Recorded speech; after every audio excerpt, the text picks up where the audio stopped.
Et ce matin, nous allons toucher un thème que plusieurs connaissent, vous l'avez déjà entendu, sûrement prêché plusieurs fois, mais Dieu parle tantôt d'une manière, tantôt d'une autre. La parole de Dieu, elle est indémodable. La parole de Dieu se suffit à elle-même. La parole de Dieu n'a pas besoin d'artifice. La parole de Dieu n'a pas besoin de nouveauté. Parce que la parole de Dieu, c'est Jésus lui-même. La parole faite chair. Alors, c'est ce que nous allons parler ce matin. Et il est dit dans Matthieu 5, 14 et au verset 16. Vous êtes la lumière du monde. Une ville située sur une montagne ne peut être cachée. Vous êtes la lumière du monde. Église, vous êtes la lumière du monde. Nous sommes la lumière du monde. À quoi sert cette lumière ? Car on n'allume pas une lampe pour la mettre sous le boisseau, mais on la met sur le chandelier et elle éclaire tous ceux qui sont dans la maison. Voilà à quoi sert une lumière, à éclairer. Vous savez, quelquefois, on est dans le noir, dans l'obscurité, et la première des choses lorsqu'on fait quand on rentre à la maison, c'est quoi ? On cherche l'interrupteur et on allume la lumière. Et des personnes qui sont dans le noir plusieurs fois, la première chose qu'ils cherchent, c'est quoi ? C'est une lumière. Vous êtes la lumière. Je suis la lumière. Et combien de fois des personnes ont besoin de cette lumière ? Et la parole de Dieu nous dit, nous sommes cette lumière pour éclairer tous ceux qui se trouvent dans la maison. Donc il nous donne notre conseil aussi au verset 16. Que votre lumière luise ainsi devant les hommes, afin qu'ils voient vos bonnes œuvres et qu'ils glorifient votre Père qui est dans les cieux. La lumière, c'est agréable. Ce n'est pas de l'orgueil. Ce n'est pas quelque chose d'extraordinaire, mais c'est agréable. Lorsqu'on vient vous voir, vous demander, parce qu'ils ont vu qu'en vous, il y a une lumière, que c'est bien, que c'est joli, que c'est bon, lorsqu'on reconnaît en vous qu'il y a une lumière, lorsqu'on reconnaît en vous, c'est « Oh, je ne suis pas bien. Est-ce que tu peux prier pour moi ?» Ça vous est jamais arrivé ? Au travail, quelqu'un qui a besoin, et il voit en vous quelque chose de spécial. Il voit que vous avez cette lumière, et il vient pour vous. Mais à ce moment-là, ce qui est magnifique, c'est que c'est le nom de Dieu qui est glorifié. Pour que les gens puissent glorifier votre Père qui est dans les cieux. Mais cette lumière, vous êtes la lumière. Je suis la lumière. Mais en réalité, on n'a pas de quoi se vanter. En réalité, ce n'est pas extraordinaire d'être la lumière du monde. Quelquefois, on se prend d'orgueil. Wow, je suis la lumière, j'éclaire. Les personnes qui sont dans les ténèbres voient en moi cette lumière. Mais en réalité, il n'y a pas de quoi s'enorgueillir. Parce que pourquoi vous êtes la lumière ? Pourquoi je suis la lumière ? Si vous êtes la lumière, si je suis la lumière, c'est parce qu'en réalité, nous avons reçu en nous la véritable lumière. Regardez ce qu'il dit dans Jean 8, 12. C'est Jésus qui parle. Et Jésus leur parla de nouveau et dit, « Je suis la lumière du monde. Celui qui me suit ne marchera pas dans les ténèbres, mais il aura la lumière de la vie. » Si tu as la lumière, si tu es cette lumière dans ce monde, si tu es cette lumière dans ce monde de ténèbres, ce n'est pas quelque chose d'extraordinaire, c'est simplement parce que tu as reçu la véritable lumière. C'est simplement parce que j'ai reçu la véritable lumière. Vous savez, la nuit est éclairée par la lune. Et on voit cette lumière qui nous éclaire. Mais la lune n'éclaire pas d'elle-même. La lune reflète la lumière du soleil. Et en réalité, c'est ce que nous sommes. Nous disons que nous avons la lumière, gloire à Dieu pour cette lumière. Mais ne t'orgueille pas, que je ne sois pas plein d'orgueil. Si j'ai cette lumière, c'est parce que la véritable lumière vient à moi, tout simplement. Toute la gloire revient à lui. Nous sommes simplement des reflets. Donc, vous êtes la lumière du monde, gloire à Dieu. Vous éclairez le monde de ténèbres, gloire à Dieu. Je suis la lumière du monde, gloire à Dieu. Mais vous avez entendu, gloire à Dieu. Gloire à Dieu. Donc, lorsqu'on vient vous dire, waouh, tu as quelque chose, pas la peine de rouler les mécaniques ou prendre de l'orgueil. Je suis simplement, je reflète celui que j'ai reçu. Donc ça, c'est la première étape. Vous êtes la lumière du monde. Gloire à Dieu. Ça ne dépend pas de nous, ça dépend de Dieu. Il habite en nous et on reflète sa lumière. Mais lorsqu'on continue la lecture de Matthieu 15 et à partir du verset 13, là par contre, ça va être un petit peu différent. Jésus va dire, vous êtes le sel de la terre. Mais si le sel perd sa saveur, avec quoi la lui rendra-t-on? Il ne sert plus qu'à être jeté dehors et foulé aux pieds par les hommes.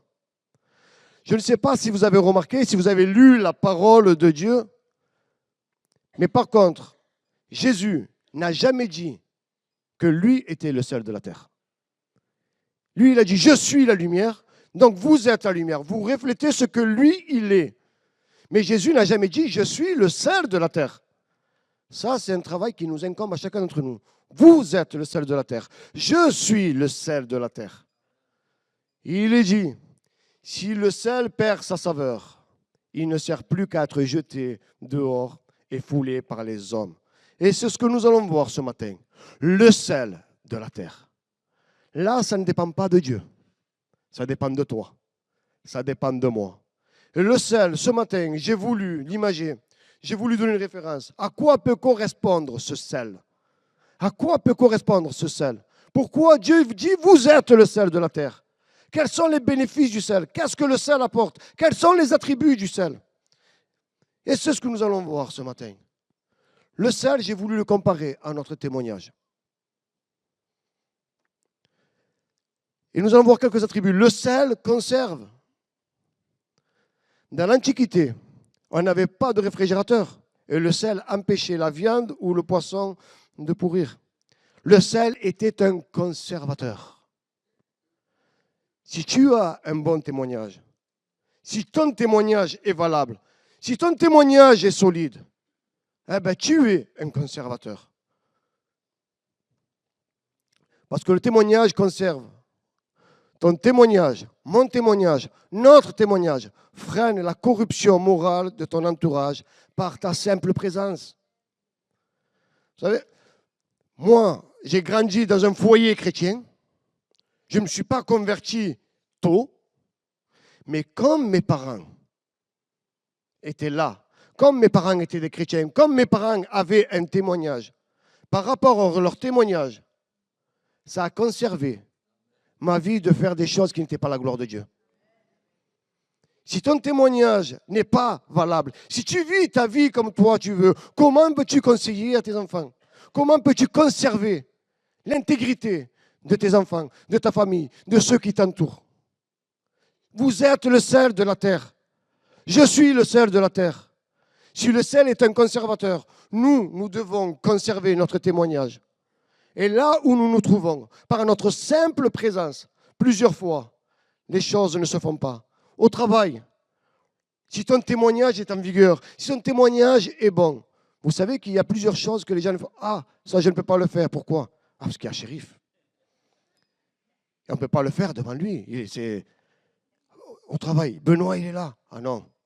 Vous savez, par notre témoignage, par notre façon de faire, on peut empêcher les autres simplement de faire ce qui n'est pas la gloire de Dieu. Simplement par notre simple présence. Tu es le sel de la terre. Garde ton témoignage. Pas simplement dans l'église, mais au dehors, au travail, à l'école, au sein de ta famille. Et ça te permettra de conserver et de freiner la corruption qui peut rentrer dans une maison. J'ai grandi dans un quartier où... C'est un quartier de Marseille, hein. Avec ça, je vous ai tout dit. Il y a des choses qui étaient illicites. Et je savais, on me les proposait, on me les donnait. Et je vous garantis, je ne les prenais pas par peur de la police. J'étais mineur, tout le monde le faisait et on savait qu'on ne craignait rien. Mais je ne le faisais pas. Je ne leur rentrais pas des choses illicites dans la maison parce que mes parents avaient un témoignage. Et par rapport à eux, ça a freiné ma corruption. Par rapport à eux, il y a des choses que je n'ai pas faites. Pourquoi? Parce qu'ils ont gardé un bon témoignage. Le témoignage conserve. Garde ton témoignage. Tu es le sel de la terre. En autre chose, Comment conserver son bon témoignage? Ah ben, simplement, en conservant sa parole. C'est sa parole qui fait effet dans nos vies. Et il est écrit dans la parole de Dieu, Psaume 119, 11, « Je serre ta parole dans mon cœur, afin de ne pas pécher contre toi. » Le meilleur moyen de garder son témoignage, le meilleur moyen de garder sa façon de faire, le meilleur moyen de garder sa façon de vivre, c'est de garder sa parole dans son cœur. Dans son cœur. La parole de Dieu doit faire partie de toi. La parole de Dieu doit être en toi. Tu dois la vivre, tu dois la conserver. Tu ne dois pas faire des choses qui te... Ah, c'est pas grave. Tout m'est permis, mais tout n'est pas utile. Attention à ce que tu fais. Attention à ce que tu acceptes. Attention à ton comportement. Et le meilleur moyen de garder ton témoignage, c'est de garder la parole dans ton cœur. Vous êtes le sel de la terre. Je suis le sel de la terre. Le sel conserve, je conserve ta parole dans mon cœur. Et tous les jours, je la lis, tous les jours, je la médite pour voir si ce que je fais est en accord avec la parole et pour savoir si ce que je fais est contraire à la parole. Et plusieurs fois, on suit nos opinions, on suit nos traditions, on suit ce que nous pensons être bon, mais on ne regarde pas la parole. Et lorsque la parole nous reprend, on dit « Oui, mais bon, ça ne me condamne pas. » Mais tu n'as pas besoin que ça te condamne ou pas. C'est écrit, point barre. Donc, vivons selon la parole de Dieu. Et pas selon nos traditions, pas selon nos convictions, pas selon nos idées, selon la parole. Et que cette parole puisse être conservée dans notre cœur. J'aime bien la version de celle-ci, parce qu'il ne dit pas contre mon cœur. Dans, elle est à l'intérieur. La parole doit faire partie de ta vie. Une autre chose que le sel donne. Vous savez que le sel donne de la saveur? Regardez ce qu'il est dit. Le sel donne de la saveur, le sel rend la nourriture agréable et savoureuse. Le sel donne la nourriture agréable et savoureuse. Le bon témoignage donne de la saveur. Ton témoignage donne de la saveur. Regardez ce qu'il est dit. Il apporte la saveur du royaume. Il apporte la joie, la paix, l'amour, la justice. Il rend Dieu goûtable pour tout le monde. Suivant ton témoignage, suivant sa façon de faire, tu vas rendre la parole de Dieu agréable. Tu vas rendre la parole de Dieu goûteuse. Les gens vont avoir envie. Wow, mais c'est vrai qu'elle est bonne, la parole de Dieu. Je vous donne un exemple. Je note que les versets, on continue. Hein. Si mon témoignage à moi, vous me voyez, j'ai un rhume, je suis malade et j'en peux plus. Et à chaque fois qu'on me voit, je suis dans le négatif. À chaque fois qu'on me voit, je ne suis pas bien. À chaque fois qu'on me voit, je dis, ah, c'est pas terrible. Est-ce que ça donne envie d'être chrétien? Est-ce que ça donne de la saveur à la parole de Dieu? Non. Mais le sel donne de la saveur. Donc si tu es le sel, tu dois donner de la saveur. Exprime cette paix qui surpasse toute intelligence. Que les gens puissent voir en toi, waouh, il a quelque chose vraiment de spécial, il a quelque chose qui attire, il a quelque chose qui me donne envie d'être comme lui. Comment c'est possible? Moi, j'ai vu des cas, j'ai vu des personnes qui sont passées par des problèmes extrêmes. Et lorsque je les vois, je dis, waouh, il me donne envie d'être comme eux. Je vois que la parole est véritable, je vois que la parole fait effet, je vois que la parole est savoureuse. Et je vous garantis, je ne vous mens pas, j'ai été voir plusieurs personnes dans les hôpitaux parce qu'ils étaient malades. J'allais tout fier, tout content. Je vais les ressaisir, je vais leur donner l'envie. Et lorsque je discute avec eux, c'est eux qui me donnent de la force à moi. Quand je vois comme ils sont, je dis, mais c'est pas possible. Je viens pour les relever, mais c'est eux qui me relèvent. Pourquoi? Parce qu'ils sont le sel de la terre. Ils donnent de la saveur à la parole de Dieu. Quel est ton témoignage? Quelle est ta façon de faire? Est-ce que tu donnes envie? Ou est-ce que tu dis, pour être un chrétien comme lui, il vaut mieux rester comme je suis? Oui. Quel est ton témoignage? Le témoignage donne de la saveur. Il l'apporte. Il est dit dans le psaume 34, 9. Goûtez et voyez, l'Éternel est bon. Goûtez, voyez, l'Éternel est bon. Mais c'est lorsque les gens arrivent, qui goûtent ma vie, et que ma vie qui n'est qu'amertume, n'est que tristesse, n'est qu'angoisse, ils diront, ben, le Dieu que tu as n'est pas terrible. Mais lorsqu'on exprime la paix, la joie, les gens vont dire, oh, je veux être comme lui. Comment est-ce possible? Moi, je n'ai rien et je suis mal, je suis angoissé. Lui, avec tout ce qui lui passe, il a la joie. Le sel donne témoignage de ce que nous sommes. Amen. Une autre caractéristique du sel. Est-ce que vous savez que le sel donne soif? Le sel donne soif. Le sel donne soif naturellement. Le sel ne se force pas pour donner soif. On goûte le sel, on en mange, et ensuite, qu'est-ce que ça fait? Ça nous donne soif. Vous savez qu'un bon témoignage est la même chose. Un bon témoignage crée la soif. Notre vie doit donner soif de Dieu, susciter chez les autres un désir de connaître Dieu. Notre façon de faire, notre façon de parler, lorsqu'on parle avec amour, lorsqu'on parle avec douceur, lorsqu'on parle avec intégrité, lorsqu'on n'est pas là dans le jugement, mais qu'on reprend la personne, mais ça donne soif. Ça donne soif de lire la parole de Dieu. Lorsque quelqu'un a des problèmes et lorsque quelqu'un a des difficultés, et lorsqu'on va les conseiller, mais qu'on utilise la parole pour les conseiller, on va dire, mais d'où ils viennent ces conseils? Ils viennent de la parole. Ah alors je vais la lire. Ça va donner soif de lire la parole de Dieu. Un bon témoignage donne soif. De la même manière que le sel donne soif, ton témoignage doit donner soif. Lorsque tu parles de la parole de Dieu, parle simplement de ce qui est écrit. J'en reviens. Ne parle pas de tes idées. Ne parle pas de ce que tu as reçu. Parce que je vous dis la vérité, on est entre nous, hein? On ne se cache rien. Hein? Si tu as reçu quelque chose qui n'est pas en accord avec ce qui est écrit, ça ne vient pas de Dieu. Tu n'as même pas besoin de le dire. Et commence pas à dire, oui, mais moi j'ai reçu, mais moi j'ai reçu. Non, désolé, toi tu n'as rien reçu. Non, je suis franc, tu n'as rien reçu. Dieu ne peut pas te donner quelque chose. Dieu ne peut pas te faire une révélation qui est en contradiction avec sa parole. Mais lorsque tu viens et que tu parles simplement de ce qui est écrit, oh, je ne savais pas. Il y a des personnes qui passent par des problèmes et on prend des exemples de la Bible. Il y a tellement d'exemples dans la Bible. Des hommes qui ont été outragés, mais que Dieu a restaurés. On les prend. Oh, il y a eu des hommes qui sont passés par là et ça va donner soif de lire la parole de Dieu. Que ton témoignage donne soif. De la même manière que le sel donne soif. Vous savez, il y a un moment donné, Jésus est assis sur le puits de Jacob et il y a une femme, une Samaritaine qui vient. Vous connaissez l'histoire. Elle va demander à boire, mais Jésus va lui répondre.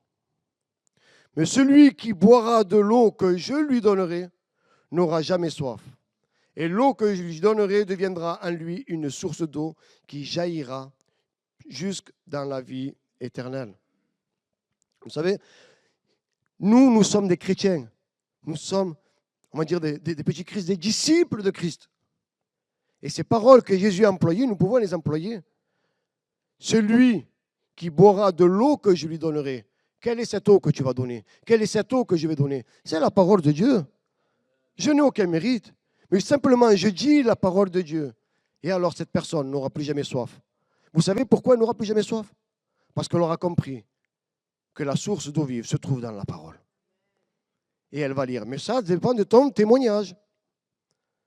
Mais comment... C'est l'expression que je dis, même je pense qu'elle est biblique. On ne peut pas donner ce que nous n'avons pas reçu.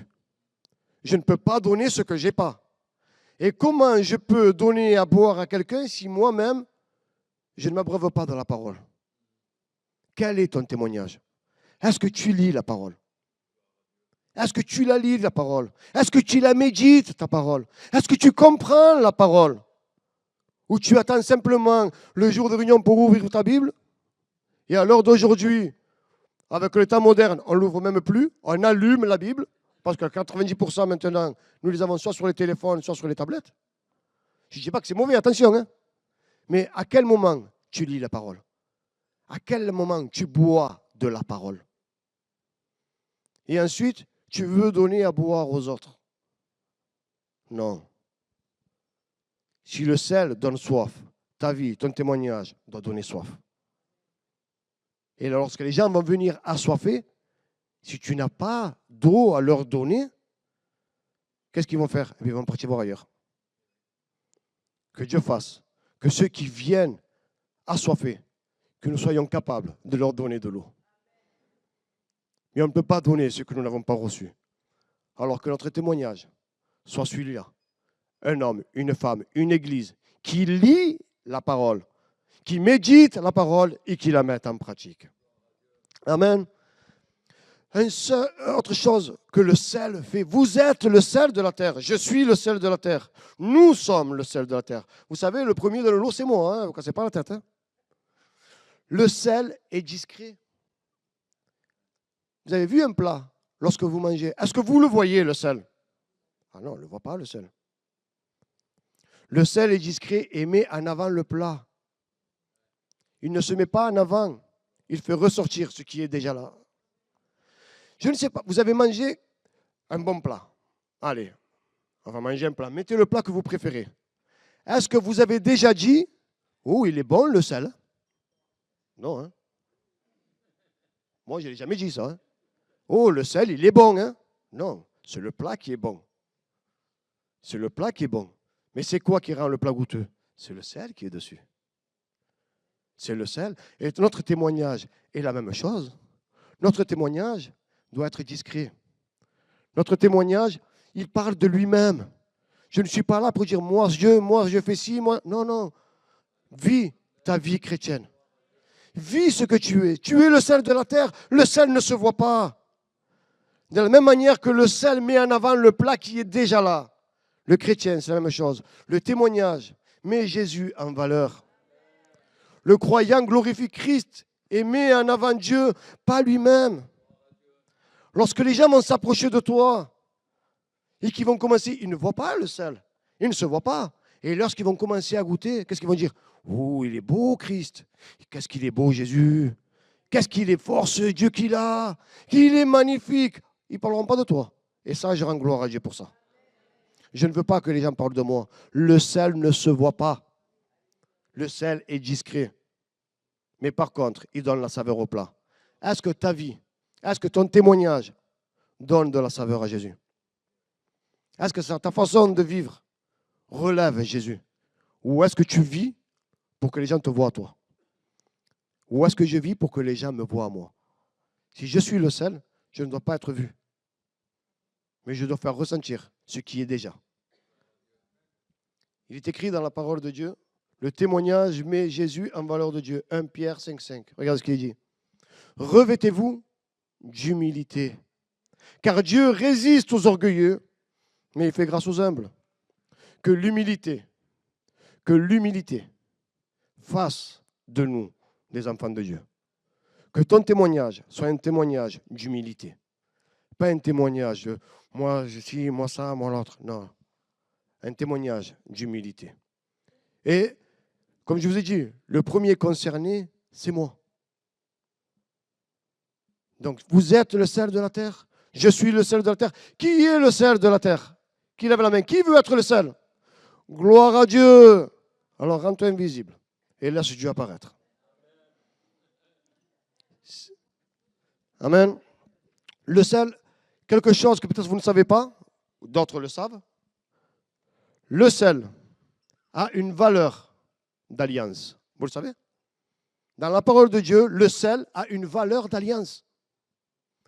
Il est écrit dans Lévitique 2,13. Nous allons lire ensemble. Tu mettras du sel. Tu mettras du sel sur toutes tes offrandes. Tu ne laisseras point ton offrande manquer de sel. Signe de l'alliance de ton Dieu, sur toutes tes offrandes, tu mettras du sel. Signe de l'alliance de ton Dieu. Ça veut dire quoi? Tu mettras du sel sur toutes tes offrandes, sur tout ce que tu fais. Ton témoignage doit être la priorité. Dans tout ce que tu fais. Si, allez, on va parler, même l'offrande, si tu donnes dans l'enveloppe, simplement pour être vu, simplement pour dire, garde ton enveloppe. Ne mets pas. Si ton témoignage ne correspond pas, donne selon ton cœur. Donne avec ton témoignage. Donne avec ton sel. Tout ce que tu fais pour la gloire de Dieu doit être accompagné de sel. Tout ce que tu fais doit être accompagné de ton témoignage, de ta valeur, de ce que tu fais. Tu viens faire les travaux, viens, mais que ton témoignage soit là.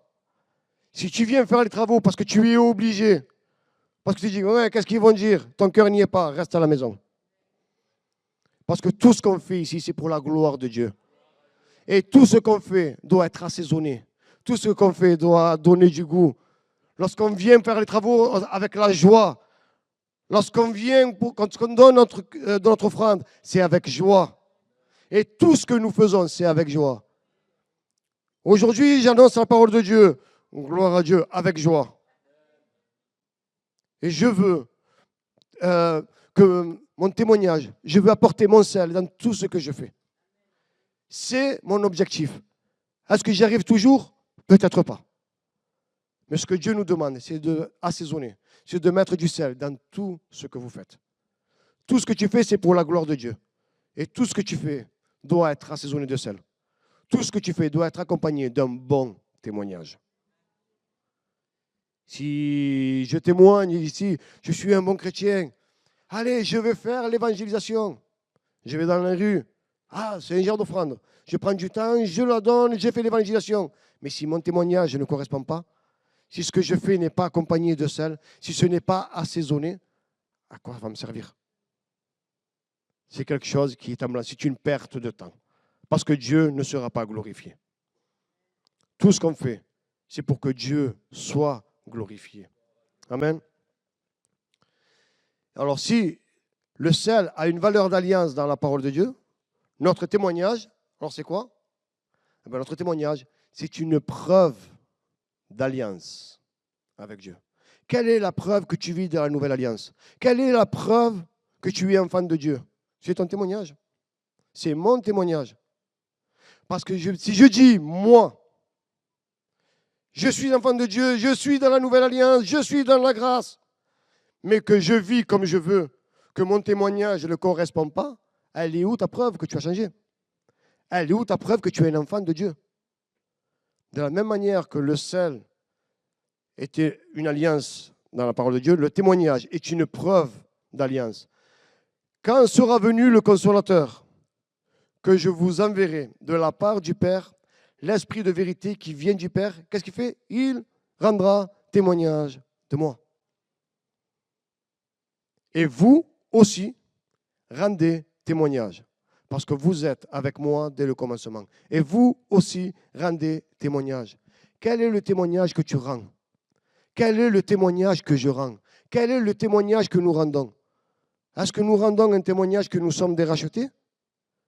Ou est-ce que nous rendons un témoignage que nous sommes des religieux? Quel est ton témoignage? Quel est ce sel? Quelle est cette saveur que tu apportes? Tu viens pourquoi? Parce que Jésus est là? Ou tu viens parce que c'est une habitude? Quel est ton témoignage? Lorsque tu sors de là, est-ce que tu es le même quand tu es ici?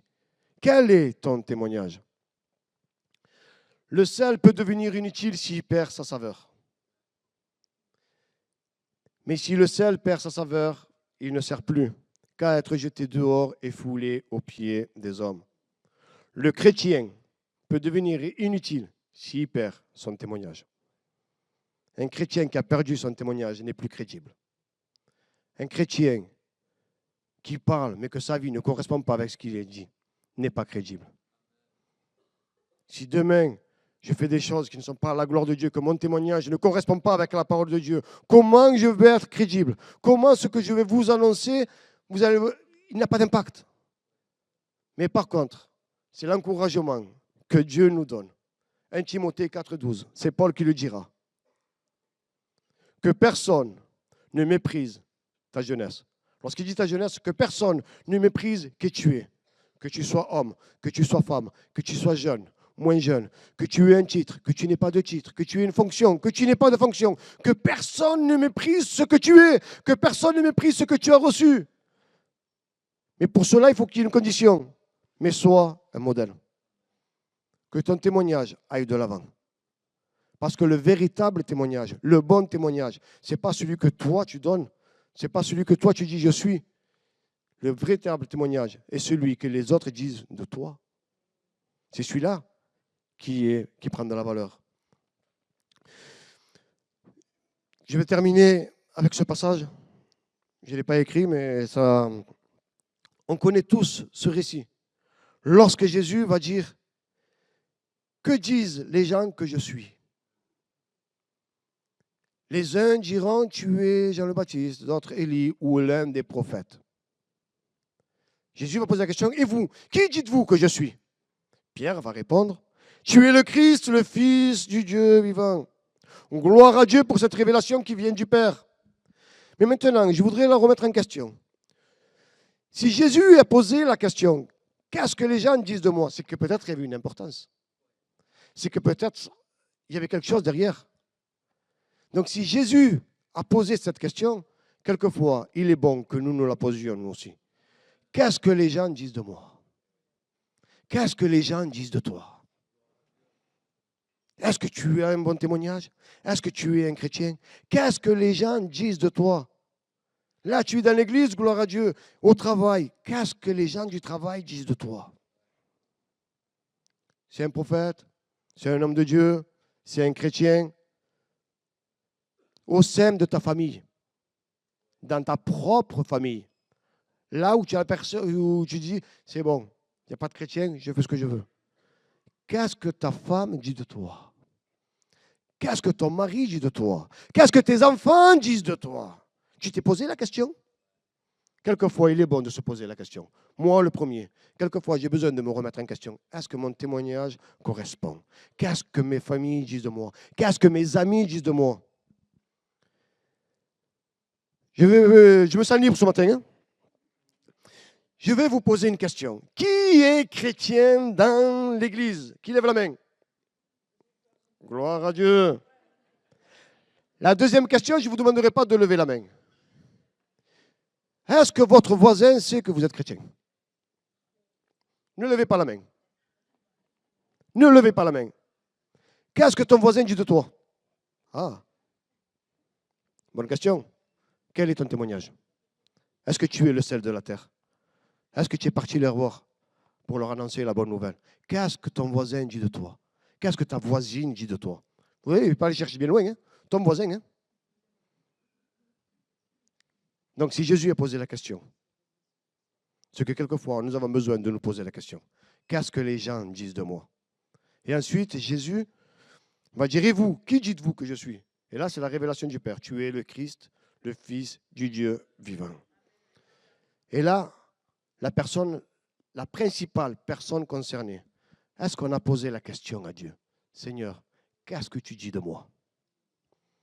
Est-ce que tu t'es posé la question? Est-ce que tu lui as posé la question? Tu la connais la réponse. Mais pour que tu fasses réfléchir, est-ce que tu t'es mis devant Dieu? Seigneur, qu'est-ce que tu dis de moi?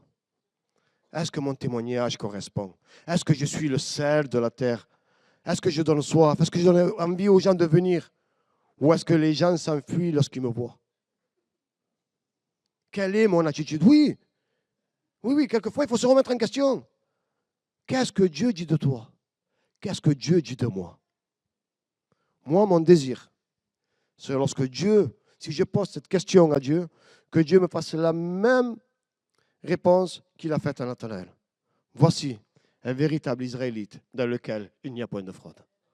Voici un véritable enfant de Dieu. Voici une véritable enfant de Dieu dans lequel il n'y a pas de fraude. Il n'a pas dit qu'il est parfait. Il a dit qu'il n'y a pas de fraude. C'est-à-dire que son témoignage correspond avec ce qu'il est. Que Dieu fasse. Que si on pose la question ce matin à Dieu, que dis-tu que je suis? Qu'il puisse nous répondre. Vous êtes des enfants de Dieu dans lesquels il n'y a pas de fraude. Vous êtes l'église de Dieu dans laquelle il n'y a pas de fraude. Moi, c'est ce que je voudrais que Dieu dise pour moi. Alors, j'ai besoin de me remettre en question et de me poser des questions. Faire le tour. Pas pour m'enorgueillir. Quand je dis poser la question, qu'est-ce que vous dites de moi? Ce n'est pas pour que je dise, oh, il est bien, il est super, il est gentil. Non. C'est pour savoir les défauts, pour que je puisse me corriger. C'est dans ce sens. Alors, posons-nous la question, qu'est-ce que les gens disent de nous? Est-ce que nous sommes le sel de la terre? Qu'est-ce que ton voisin dit de toi? Qu'est-ce que ta famille dit de toi? Et surtout, le principal, qu'est-ce que Dieu dit de toi? Quel est ton témoignage? Quelle est ta façon de vivre? Alors que notre vie, que notre témoignage, si nous sommes le sel de la terre, je ne veux pas être jeté, je ne veux pas être foulé. Parce qu'il dit, il sera jeté dehors et foulé. Comme je dis, un témoignage perd toute crédibilité. Si je n'ai pas mon témoignage et que je vais aller parler aux personnes, ils vont me rejeter. Ils vont me dire, toi, c'est toi qui vas me parler. Que notre témoignage corresponde à la parole de Dieu. Amen. Pendant que je demande au groupe de louanges s'il veut bien remonter, et je vais faire une simple appel. Et je pense qu'on est tous concernés. Qui veut être le véritable sel de la terre? Qui veut avoir un bon témoignage?